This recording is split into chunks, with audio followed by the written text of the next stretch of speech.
Bonjour à tous, c'est Edgewan et aujourd'hui on se retrouve pour une nouvelle vidéo. Donc aujourd'hui on va un peu parler de quel logiciel choisir. Parce qu'après la vidéo justement quand je vous ai un peu parlé de comment monter son PC, bon je pense que je ferai aussi une autre vidéo là-dessus pour rappeler certains détails. Mais là, maintenant vous avez votre PC normalement assez puissant, il faut choisir le logiciel sur lequel travailler.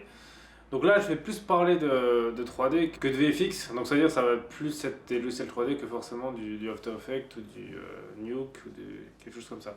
Donc, alors pour la 3D, ou effets spéciaux, simulation de physique, on a plusieurs choix. Donc, vous avez 3ds Max, Maya, Blender, Cinema 4D, Houdini, ZBrush, Mari, et j'en oublie peut-être d'autres parce que je ne les connais pas tous, peut-être, mais en gros, c'est les principaux.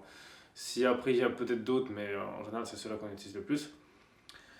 Donc alors, déjà ça va être une question de budget et le résultat final que vous voulez. Si bon, vous voulez quelque chose qui se rapproche vraiment de ce qu'on peut voir au cinéma ou dans les pubs, on voit à la télé assez bien travaillé, il y a certains logiciels qu'il vous faudra que je vous conseille plus que d'autres. Si on parle juste de modélisation, pas de rendu, ils se valent à peu près tous. En fait, c'est-à-dire que vous pourrez faire presque la même chose. Alors on va dire que il y en a qui sont plus simples, plus adaptés pour faire certaines choses, mais c'est pas pour ça qu'on ne peut pas le faire. Donc c'est pas que par exemple, vous pouvez commencer sur du Blender qui est gratuit pour faire modéliser des choses. Donc voilà, donc si on parle que de modélisation 3D, moi je pense qu'on peut commencer sur Blender parce qu'il n'y aura pas vraiment d'écart entre tous. Quand on parle que de modélisation, je parle pas de rendu, je parle pas de texture, ni d'animation. Ils se valent à peu près, quoi qu'il arrive, ça reste des polygones, ça reste si, bon on va dire par exemple, ils ont chacun des... il y a juste des petites choses, par exemple sur Blender on peut faire des singes vite fait, sur 3ds Max c'est des tasses, donc vous avez ça, des petits trucs, mais bon sinon ça se vaut, vous n'aurez pas vraiment beaucoup de différence, donc vous pourrez faire du très bon travail sur ce qu'on regarde sur, regardez, bon, si vous voulez regarder des artistes sur Blender, quand on parle juste de modèle 3D, et bah, ça vaut la même chose que les autres font, qu'il n'y a pas vraiment de différence, ça restera le même principe. Donc déjà si vous faites que la modélisation, on peut partir là-dessus. Après, pour tout ce qui est sculpting, bon, moi, c'est pas vraiment un truc que je fais, donc ça va être dire de vous conseiller, mais en général, le plus populaire, c'est ZBrush. Alors, sur Blender, on peut aussi, donc je pense que Blender, ça peut être pas mal pour s'entraîner, si vous voulez un peu commencer à prendre en main. Après, à voir si Blender supporte les tablettes graphiques, parce que tout ce qui est sculpting, on va dire, c'est plus simple de le faire comme avec un stylet, une tablette graphique, donc ça reste à voir. Donc ça, après, ça dépend si vous préférez justement, il y a des gens qui préfèrent modéliser avec des polygones, d'autres en faisant du sculpting, donc ça c'est une question de préférence. Ensuite, donc le gros avantage c'est que Blender c'est gratuit et tous les autres logiciels sont payants. Donc moi, Blender, je peux vous conseiller, Blender en fait pour moi a un seul défaut où il pêche, c'est la simulation de physique. C'est-à-dire qu'on part avec des très belles choses, c'est sûr c'est déjà très propre, mais si vous voulez exactement la même chose que vous voyez dans les films, ben vous n'y arriverez pas. Parce que il est pas assez bon, il est très bon, mais il manque un petit peu de réalisme en fait, c'est-à-dire qu'il y a un petit niveau de réalisme en moins qu'il a comparé par exemple à un logiciel qui serait vraiment fait pour ça. On peut déjà se contenter de ça, hein, ça dépend vraiment quel est votre projet. C'est bon, c'est juste on va dire un court métrage qui est pas destiné vraiment à passer à la télé, ça peut suffire. Ou même qui est pas censé, voilà, ou même si c'est un scénario que vous voulez pas forcément voir dans DVD, ça peut suffire. Si par exemple c'est pour faire une petite pub, Blender pourrait suffire si c'est pas un gros truc. Et après, ça dépend si c'est des petites vidéos sur Insta, si c'est vraiment pour des clients qui cherchent des petits effets comme ça, par exemple pour des petites pubs, par exemple pour des sites internet, ça me suffira. Mais si vous voulez exactement la même chose, Blender ne suffira pas parce que. Alors, Blender, leur avantage pour moi, c'est qu'ils font presque tout. C'est-à-dire, ils font eau, tissu, feu, fumée, cheveux et rigid body et soft body. Donc, en fait, ça veut dire soft body, c'est par exemple, prenez une boule, vous voyez qu'elle soit plus ou moins, on va dire, gluante ou molle. Bon, par exemple, pour faire des balles qui rebondissent, en fait, c'est tout ce qui est corps où elle va absorber un impact, quoi, en fait, c'est ça. Alors que rigid body, c'est vraiment vous prenez des cubes ou des cercles, mais en fait, voilà, on va taper dessus, mais ils vont pas se déformer, ils vont juste voler, puis ils vont rouler, quoi. Donc là, en fait, les soft body, c'est plus quelque chose qui va absorber des chocs. Donc voilà, donc ça, c'est vraiment excellent parce que c'est le seul logiciel qui le fait, en gratuit. En gratuit, c'est le seul qui fait tout. Même en payant, il fait partie des rares qui font tout. Donc ça, pour moi, déjà, c'est vraiment un truc à mettre en avant. Donc, commencez là-dessus, parce que après, si c'est sûr, on veut quelque chose qui fasse plus de choses, il faudra encore plus de puissance. Donc déjà, commencer sur Blender, je pense que ça peut être pas mal. Et vous aurez déjà les bases. Donc voilà, donc ça, Blender, ça pourrait être pas mal déjà pour faire commencer. Mais par exemple, Blender aussi suffirait si vous faites un film d'animation. Vous faites que la 3D, ça pourrait passer en film d'animation parce que les films d'animation, on prend en général tout ce qui est Disney, ils n'ont pas un niveau de texture élevé. Donc c'est faisable. Pour la simulation d'eau, vous achetez Flip Fluid avec. Ça pourrait vraiment le top, mais je pense que ça pourrait suffire un Blender pour un film d'animation. Puis d'ailleurs, il y en a pas mal déjà. Donc si vous faites animation ou un jeu vidéo, mais si vous faites vraiment un film d'animation, je pense que ça suffirait. Pour faire même pas pour le passer en DVD pour le vendre, je pense que ça, si vraiment vous y mettez du vôtre, ça peut le faire. Ça suffirait. Maintenant, on va parler de logiciels qui sont payants. Donc vous avez 3ds Max, Maya, Cinema 4D, et on va dire, je vais compter Houdini avec, même si c'est Houdini, c'est un peu différent. Alors déjà, la première chose que je vous conseille, c'est déjà les trois. Faites des essais, faites le test gratuit, parce qu'ils ont tous une période d'essai gratuite. Donc faites, et vous verrez ce qui vous convient le mieux, parce qu'il y a... Des fois, c'est plus ou moins facile de naviguer dedans. Bon, par exemple, moi qui viens de Blender, vous voyez, j'ai plus de facilité avec 3ds Max. Maya, je l'ai testé, mais j'aime pas le menu. J'aime pas comment c'est. Bon, il y en a peut-être que si vous partez de rien, vous n'avez jamais vu des logiciels, vous n'avez jamais utilisé, pour vous ça change rien, parce que ce soit là, là ou là, pour vous ça change rien. Bon, ce que je reproche à Maya, c'est que tout est en haut, et je trouve que c'est... Il y a tout vraiment qui est proche. En fait, c'est des lignes comme ça, c'est un peu du genre Photoshop. Ouais, encore que Photoshop maintenant ça peut pas changer, mais ça on va dire un peu un vieux Photoshop où. Donc c'est un peu plus compliqué pour moi, je trouve. Ça, bah, en tout cas, ça a l'air. Après, peut-être que si on apprend, ça ira, mais pour moi, les bases. Mais bon, après, faites votre choix, peut-être que ça ira, ça passera mieux pour vous. Et après, il y a Houdini. Alors, Houdini, c'est un peu différent. Donc, alors, Cinema 4D, je l'ai pas, donc je peux pas trop en parler. J'ai regardé en général Cinema 4D, beaucoup de gens l'utilisent. Cinema 4D a l'air d'être un peu plus simple à s'en servir. Ce qui est bien, c'est qu'il fait un peu tout. Il est pas super cher, je crois qu'il a 60 euros par mois. Bon, ça reste une somme, mais ça va comparé à 3ds Max qui est pas loin de 200 euros par mois, donc là, c'est déjà autre chose. Donc, il y a déjà ça à prendre en compte. Ensuite, le truc, c'est qu'avec 3ds Max, par exemple, et même Maya, on peut faire certaines choses, on peut faire des simulations de fluide. C'est pas mal, mais on peut faire mieux. Parce que leur simulateur de fluide n'est pas assez évolué pour moi, pour ce qu'il propose. On peut faire aussi de la neige, des particules. Mais le vrai problème avec cela, c'est qu'en fait, on peut, avec le ciel là, les deux là, par exemple, pouvoir arriver au même résultat que vous voyez au cinéma. Mais pour ça, il faudra faire une chose, c'est acheter des plugins. Donc vous avez par exemple FumeFX pour la fumée, Afterburn pour tout ce qui est feu, explosion, RealFlow pour l'eau. Vous avez Rayfire pour tout ce qui est destruction. Bon, il y a Tiflo aussi qui, je crois, qui est gratuit, qui est pas mal aussi en termes comme ça, mais bon. Ça peut être aussi à prendre en compte parce que c'est vrai que pour la destruction, on peut être utilisé. Donc Tiflo. Mais bon, après, je veux dire, vous aurez certainement besoin d'autres choses que ça, donc on va le mettre dedans, mais vous aurez quoi qu'il soit obligé d'acheter d'autres plugins. Donc vous avez ça. Plus après, bon, après, il y a d'autres logiciels, par exemple, pour créer des environnements. Il y a plein de plugins, hein, il y en a vraiment beaucoup. Par exemple, si vous voulez plus faire l'architecture ou de la forêt, il y a plein de plugins aussi, simulateur de public. Alors, vous voulez faire une foule, donc ça c'est vraiment intéressant parce que ça vous permet de. C'est vraiment très, très réaliste. Blender, il y en a aussi, justement, ça on parle aussi vite fait, c'est que Blender aussi un simulateur de foule, mais il est beaucoup moins bien en termes de réalisme. Donc sur 3ds Max et Maya, il y en a un qui est vraiment extra. Il est assez cher, mais ça restera toujours moins cher que de payer autant de figurants parce que trouver des figurants, des fois, parce qu'on peut remplir un stade par exemple. Et ça peut être utile si vous voulez même faire une conférence, je sais pas, vous voulez faire une conférence, vous remplissez une université, et des fois ça peut être compliqué de trouver des vrais gens. Donc voilà, alors le problème, ça va être très simple, c'est que vous allez devoir payer votre logiciel plus les plugins. Alors, il y en a qui sont plus ou moins chers, mais on va dire, je crois, FumeFX c'est dans les 400 euros. RealFlow il est à 700 euros, il est très très propre. Hein. RealFlow on peut faire vraiment des trucs très très beaux, mais 700 euros c'est quand même une certaine somme. Et ensuite il y a Houdini. Alors Houdini, bon, il y a une version d'essai gratuite aussi, et il y a une version, je crois que c'est la version étudiante qui est gratuite, et il y a aussi la version payante qui est à 200 euros l'année normalement. Et 200 euros l'année, c'est pas super cher. Parce que moi, c'est pour ça que, en tant que pro, je pense que je vais plus partir là-dessus. Je vais vous expliquer pourquoi. Parce qu'en fait, Houdini fait tout. Donc il fait la fumée, l'eau, la neige, les cheveux. Il faut aussi de la modulation. Alors, le truc, c'est que quand vous achetez, on prend un exemple, vous achetez votre plugin sur 3ds Max. Ok, vous achetez le plugin, vous l'avez, c'est bon. Plus besoin de le repayer l'année prochaine. Il est à vous à vie. Vous allez me dire, Houdini, il faut payer, donc ça veut dire, allez, Houdini, il faut payer 200 euros pour FumeFX. Au bout de 2 ans, FumeFX, c'est rentable. Et voilà, ou même 3 ans, on va dire, au bout de 3 ans, voilà. Alors oui, mais il y a le problème, en fait, c'est que Houdini, vous allez payer vos 200 € l'année, 250 € à peu près.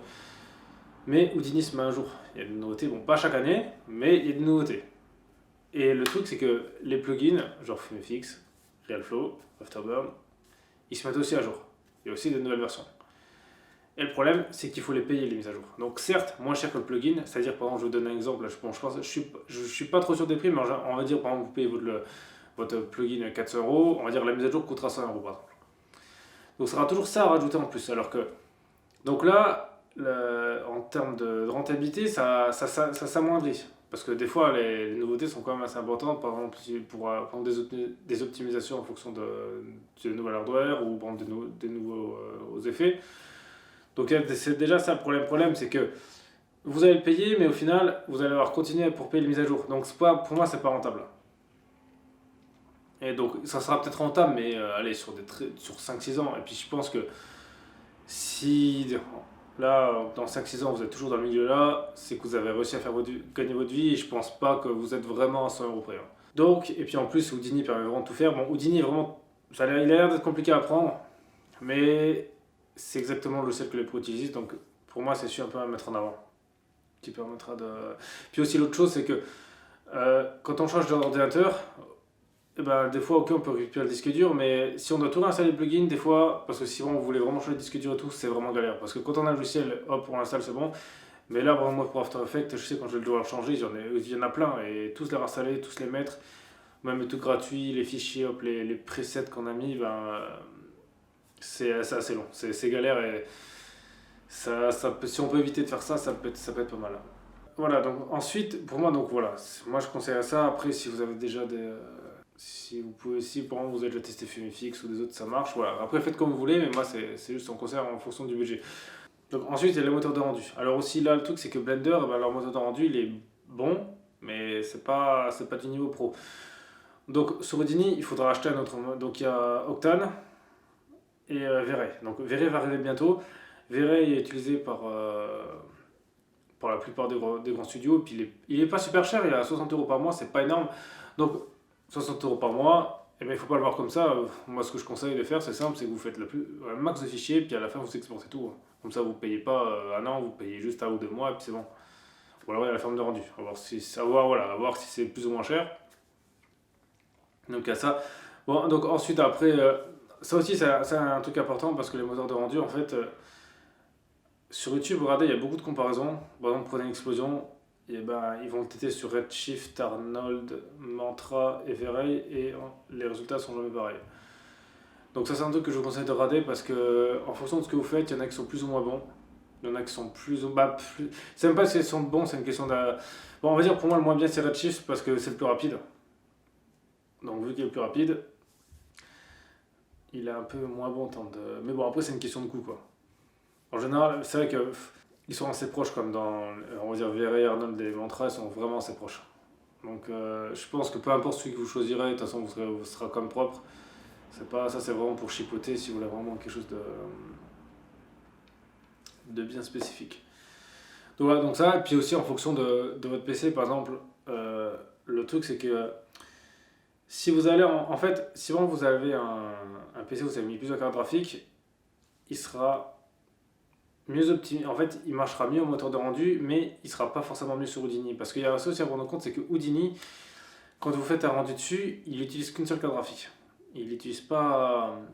Il est fait comme ça. Il est fait comme ça, et qui fait que là, ce qui va être privilégié, c'est plus, c'est-à-dire que là, il vaut mieux avoir une carte graphique puissante qu'en avoir 4 moins puissantes.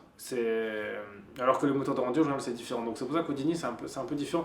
Et justement, ça, c'est un truc que j'ai appris en regardant sur les forums, leur forum d'Houdini, parce que justement, moi, j'étais en train de me poser la question, qu'est-ce qui vaut le coup entre acheter, par exemple, une 2080 Ti ou, par exemple, deux 2070 Super. Parce que les prix, c'est à peu près similaire. Et les performances, je sais qu'ils étaient un peu au-dessus en moteur de rendu. Donc ça, c'est un truc que j'ai regardé sur les forums. Et justement, sur les forums, ils conseillent justement, eux, d'avoir une seule carte graphique. Parce qu'Houdini, pour l'instant, n'est pas optimisé pour. Donc ça, c'est vraiment un truc à prendre en compte.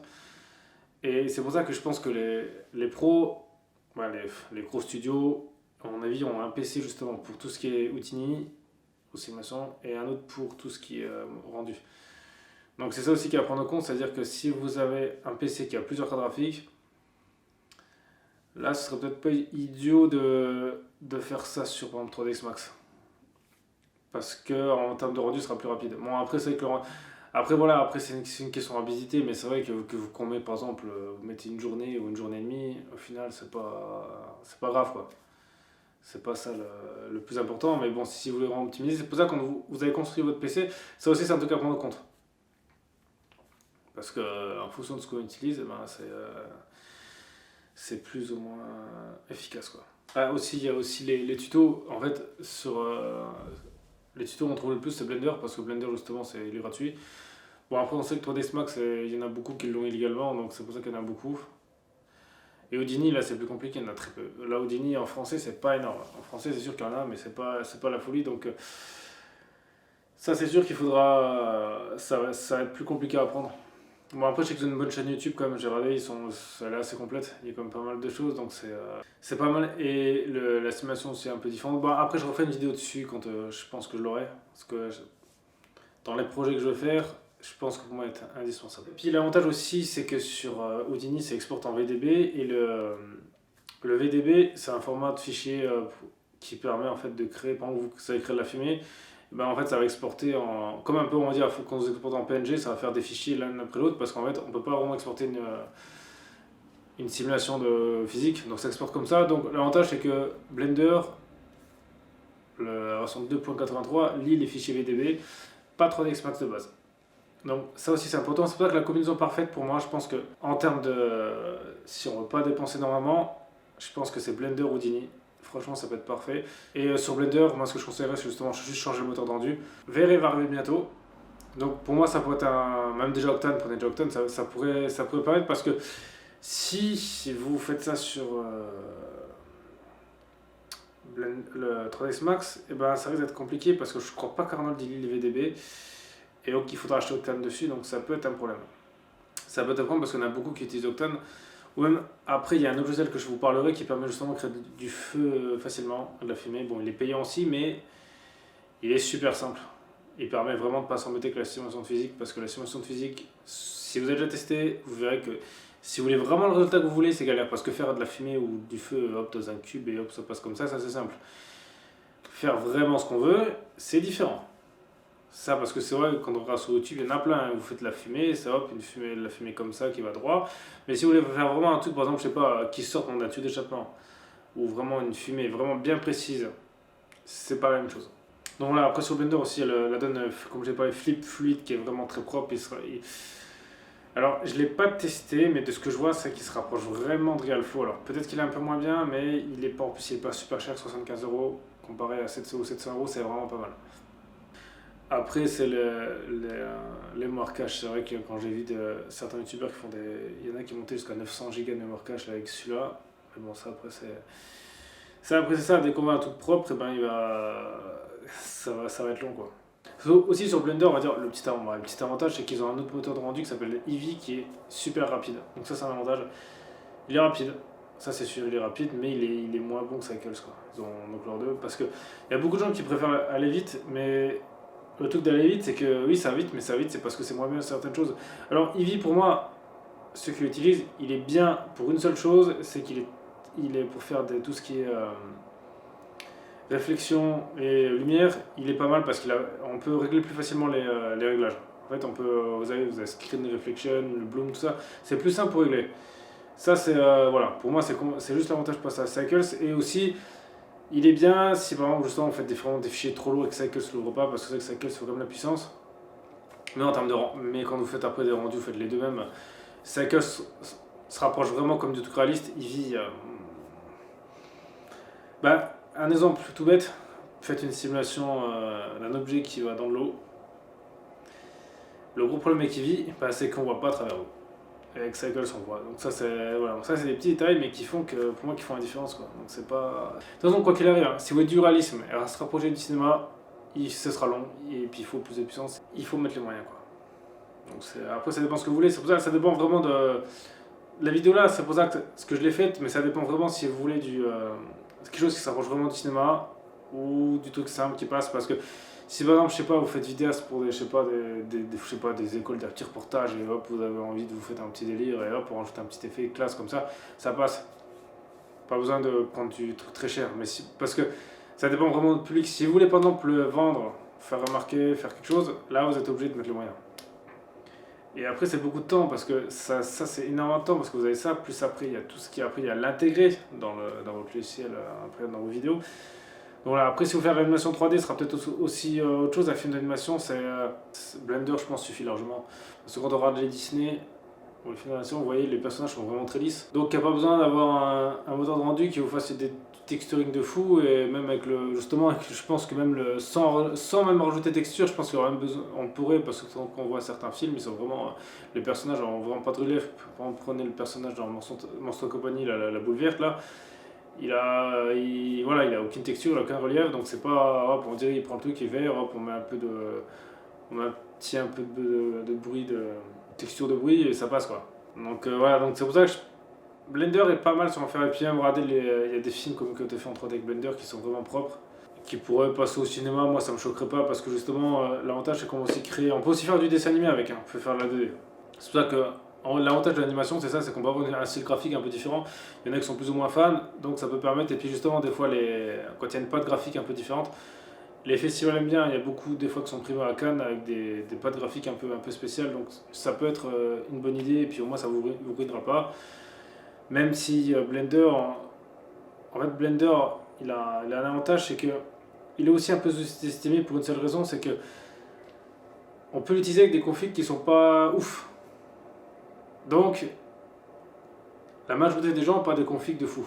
Ça, il faut être honnête. Donc c'est pour ça que donc la majorité des gens, quand ils font des vidéos, même sur Blender, hein, quand je regarde un peu les tutos, il n'y a aucun pour moi youtubeur qui a un PC monstre. Hein. Aucun.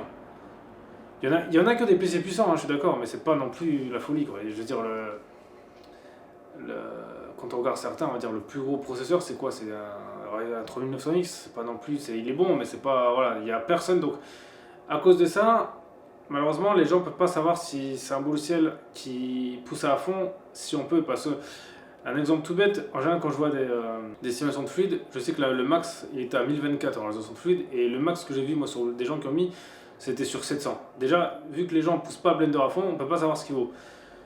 Et c'est ça qui est un peu malheureux. Donc c'est pour ça que moi j'essaierai justement de partir un peu là-dessus, de vous montrer jusqu'où ça peut aller. En fonction, j'espère, si je peux, parce que ça se trouve, il faut des PC monstres. Pour un Blender, il est un peu remis en retrait à cause de ça aussi, c'est que les gens qui utilisent justement, vu qu'il est fait pour des PC bas de gamme, on voit des choses bas de gamme. Alors prenez tout le ciel, prenez 3ds Max ou Dini. Bon, 3ds Max, on peut déjà faire un truc avec PC moyen, on peut déjà faire des choses à peu près, je veux dire. Parce que dès que, la 4K vous oubliez direct, mais on peut faire des choses à peu près propres. Mais comme Houdini, il faut vraiment direct des PC de fou quoi. Ouais, il faut des trucs qui ont minimum 32 Go de RAM quoi. Donc même ça en RAM, plus après un gros processeur. Donc c'est pour ça que moi dans le futur, j'essaierai de vous montrer un peu ce qu'on peut faire avec au max. Donc comme ça vous pourrez vous faire votre propre avis pour savoir qu'est-ce qui est le plus adapté pour vous, parce que c'est un milieu qui, la 3D, en fait la 3D c'est un peu un milieu qui est compliqué parce qu'il y a très peu de youtubeurs justement qui vont vous donner des bons conseils. Ou vous parlez un peu de tout, parce que j'en ai ce qu'on voit, c'est on voit un mec qui prend un logiciel, qui fait des tutos, mais est-ce que c'est forcément ça qu'on a besoin dans la situation qu'on veut? Il n'y a pas assez de... Ou alors les gens ils parlent de tout logiciel, mais bon, ils parlent pas vraiment dans les détails. C'est pour ça que je pense que c'est un milieu qui est un peu abandonné, parce que, surtout en France, en États-Unis un peu, mais les youtubeurs français qui parlent d'effets spéciaux, vous pouvez les compter sur le doigt d'une main, je pense. Et voilà. Parce que, et ça, un peu ça aussi à cause que dans la culture française, les films effets spéciaux, il y en a très peu, quoi. À part Luc Besson, qui sort au cinéma, mais sinon je pense qu'il y en a quasi pas, quoi. C'est ça qui est un peu malheureux, et je pense que c'est un truc ce serait bien si ça change un peu, parce qu'on pourrait montrer que les Français, on sait se débrouiller, quoi. Donc voilà, c'était Edgeone de la chaîne HJV, et si vous avez des questions, n'hésitez pas à m'envoyer un message, que ce soit sur Insta ou dans les commentaires, j'y répondrai. Vu qu'il n'y a pas beaucoup de gens, en tout cas si je suis en mesure de répondre, hein, parce que des fois on peut me poser des questions et je connais pas tout non plus, donc si je peux vous répondre, je vous répondrai. Sinon, mais si je sais pas, je vous dis que je sais pas, parce que je pense que dire qu'on ne sait pas, c'est important, que des fois de raconter des choses qui ne sont pas forcément vraies, et après on les écoute et finalement c'est pas ce qu'on voulait. Donc voilà. Donc c'était Edgeone de la chaîne HJV, on se retrouve pour une prochaine vidéo.